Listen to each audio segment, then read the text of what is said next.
C'est un plaisir de vous retrouver à ce rendez-vous de l'information. Madame, Monsieur, bonsoir. Dans l'actualité de ce soir, demain, la communauté internationale va célébrer la Journée internationale de la femme. À cet effet, vous suivrez dans cette édition les extraits des messages délivrés par la présidente de l'Institut national de la femme et la ministre des Affaires sociales et de la microfinance. La Banque mondiale va suspendre son cadre de partenariat avec la Tunisie après les actes de violence à caractère raciste et xénophobe. C'est tout pour le sommaire. Merci de garder votre position pour le développement de cette édition.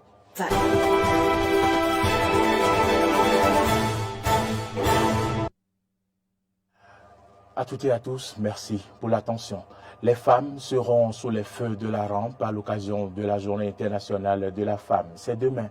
Claudine Afiavi Prudencio, présidente de l'Institut national de la femme, a à cet effet délivré un message à l'endroit des filles et femmes du Bénin. Suivons ici la substance de son message. Le thème de la GIF 2023, intitulé « Pour un monde digital inclusif, innovation et technologie pour l'égalité des sexes » doit résonner dans notre subconscient comme une obligation collective à saisir la mine d'opportunité que représente la révolution numérique pour faire un pas en avant dans la construction d'une société inclusive, égalitaire, où les femmes et les hommes, les filles et les garçons, dans une solidarité intergenre, s'épanouissent des inventions, de la créativité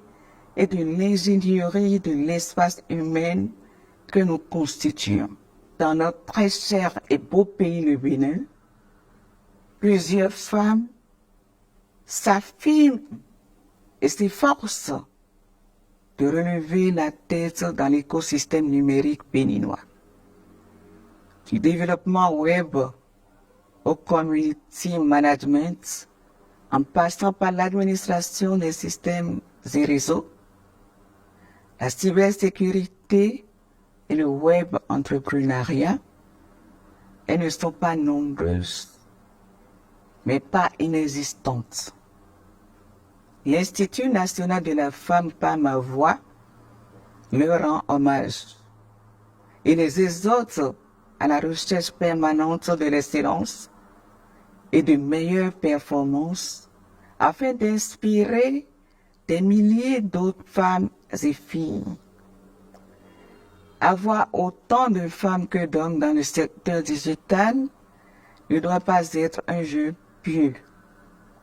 C'est bien ce dont le président de la République, son Excellence Patrice Talon, a grandement conscience en faisant réaliser par le ministère du Numérique et de la Digitalisation, dans les lycées d'excellence de jeunes filles, le projet des salles numériques qui va accroître dans le futur l'intérêt des bénéficiaires pour le digital. La problématique d'un monde digital inclusif commande que l'on évalue aussi l'usage du digital par les femmes et les hommes. Cet usage ne rime pas toujours avec la protection de la femme et la promotion de la dignité féminine.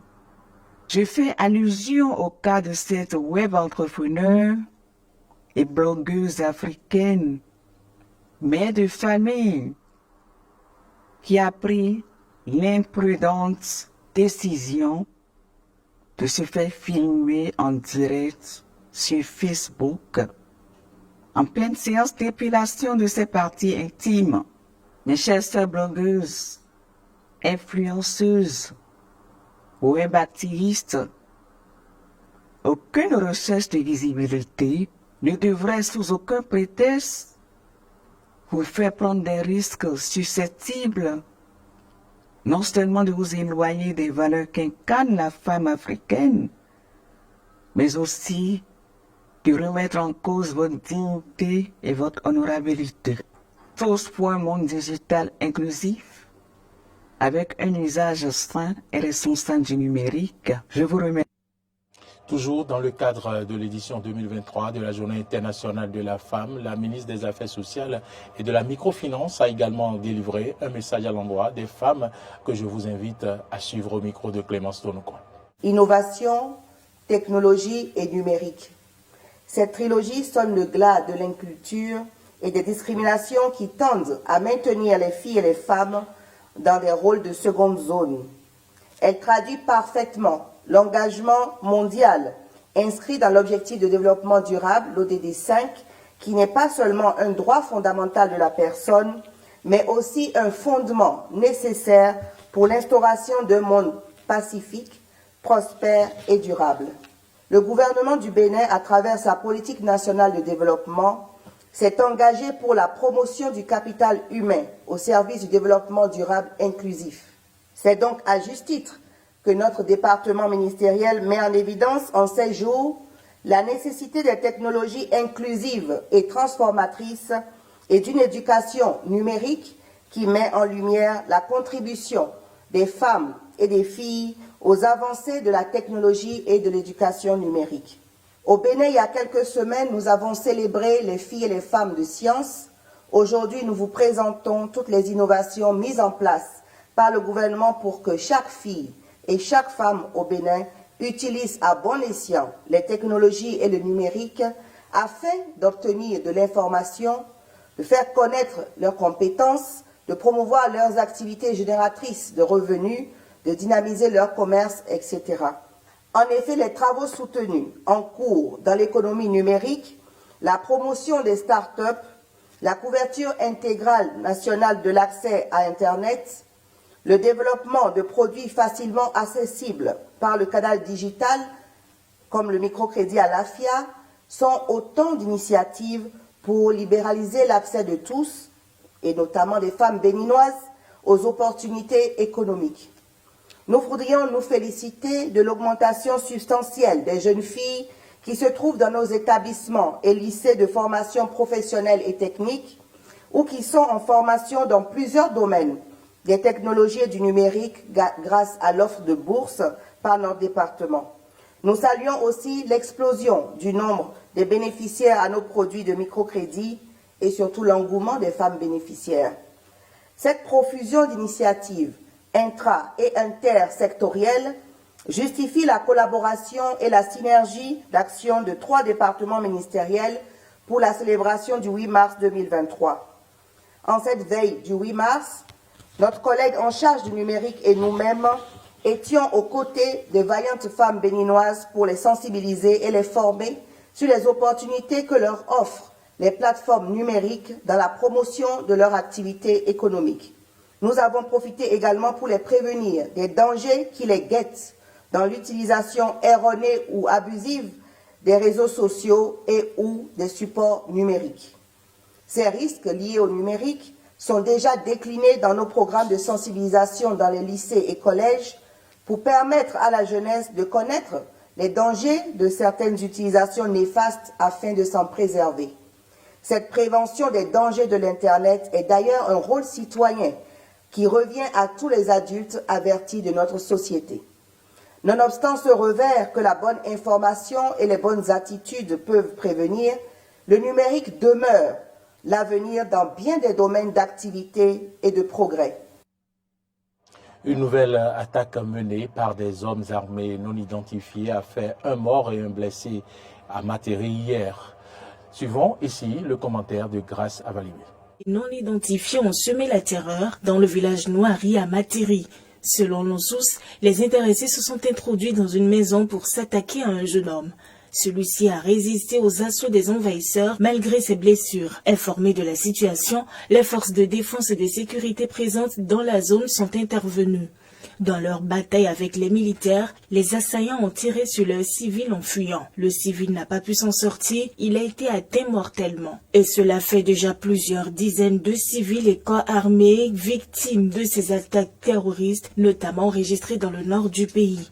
Le gouvernement du Bénin est aussi dans le souci de faire disparaître ces personnes malveillantes qui sèment la crainte et la terreur dans le cœur des populations. Parlons maintenant du nouvel entraîneur de l'équipe nationale de football qui est connu depuis peu. Il s'appelle Gernot Rohr. Avant bien sûr le Bénin, le sélectionneur franco-allemand a entraîné plusieurs pays comme le Gabon, le Nigeria, le Burkina Faso et le Niger. Le technicien succède ainsi à Michel Dussier, ancien entraîneur de l'équipe béninoise. Et puis cette nomination, il faut le dire, est-elle du goût des acteurs sportifs? Quelques-uns se sont prononcés au micro de Frédéric Espoir. Je ne suis pas souvent d'accord avec ceux qui disent que ce n'est pas l'entraîneur qui joue, parce que le charisme de l'entraîneur aussi fait partie du dispositif pour avoir les meilleurs résultats.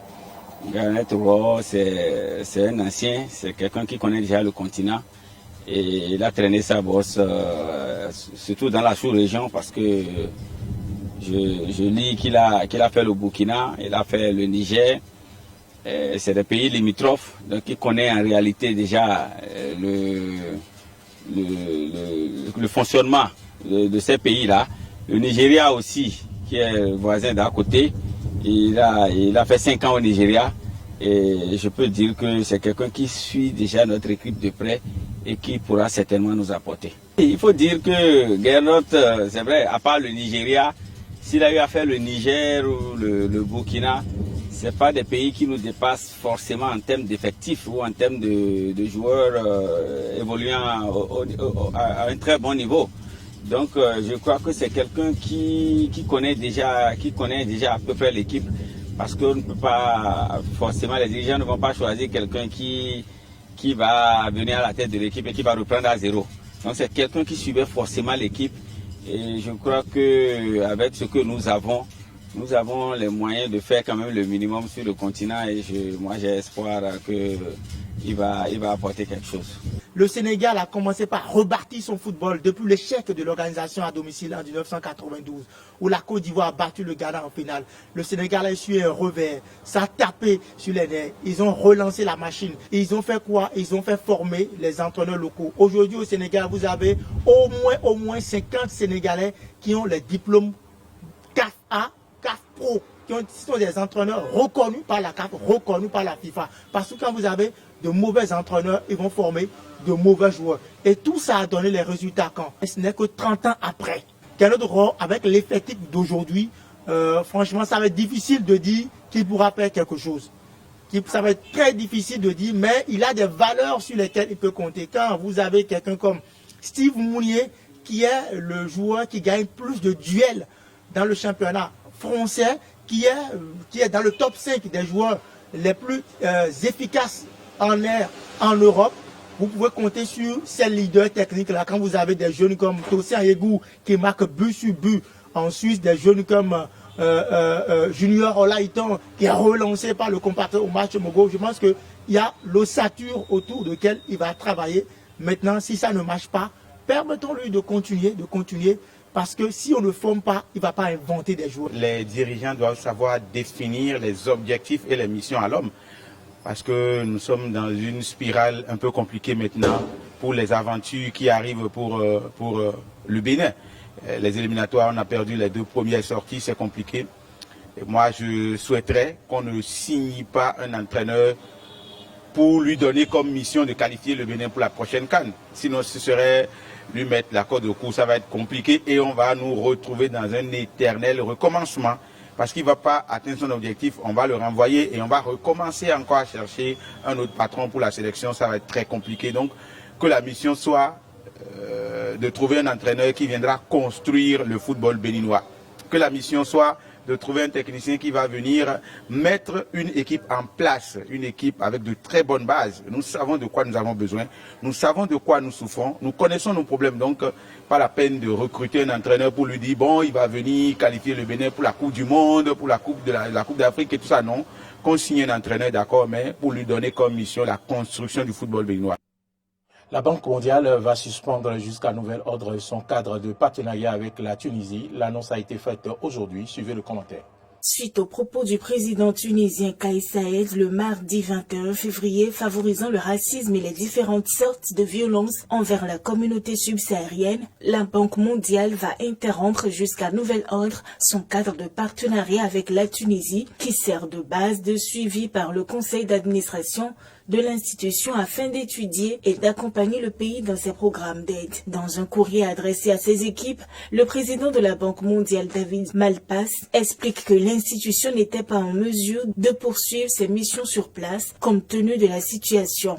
Alors que la sécurité et l'inclusion des migrants et minorités font partie des valeurs centrales d'inclusion, de respect et d'antiterrorisme de la Banque mondiale. Plus clairement, l'institution ne veut plus lancer de nouveaux programmes de soutien avec le pays tant que son conseil d'administration ne s'est pas réuni et elle a décidé de remettre à plus tard cette réunion avec la Tunisie. L'institution prévient cependant d'un possible ralentissement de ses actions sur place à cause de la mise en place de mesures de sécurité, en particulier auprès de ces personnels originaires d'Afrique subsaharienne et de leurs familles. Madame, Monsieur, c'est ici que se referme ce journal. Merci à toutes et à tous de l'avoir suivi. Bonsoir.